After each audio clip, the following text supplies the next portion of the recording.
sampai ke langit kelima. Tapi minyak hewan. Balik ya. Diketuk-ketuk. Tahu-tahu sampai itu. Siapa? Siapa main? Krek.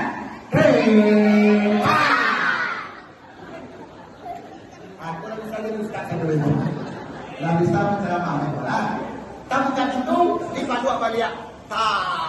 Mati dia mana macam.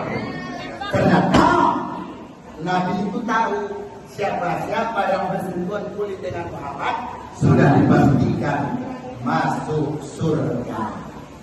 Jadi bahwa Bapakku dan Gainamu nan Barubi Basuhu Muhammad itu asli Muhammad. Karena malaikat jin iblis tidak bisa menyerupai wajah Muhammad. Untuk malam ekor kami itu dengan Muhammad. Amin.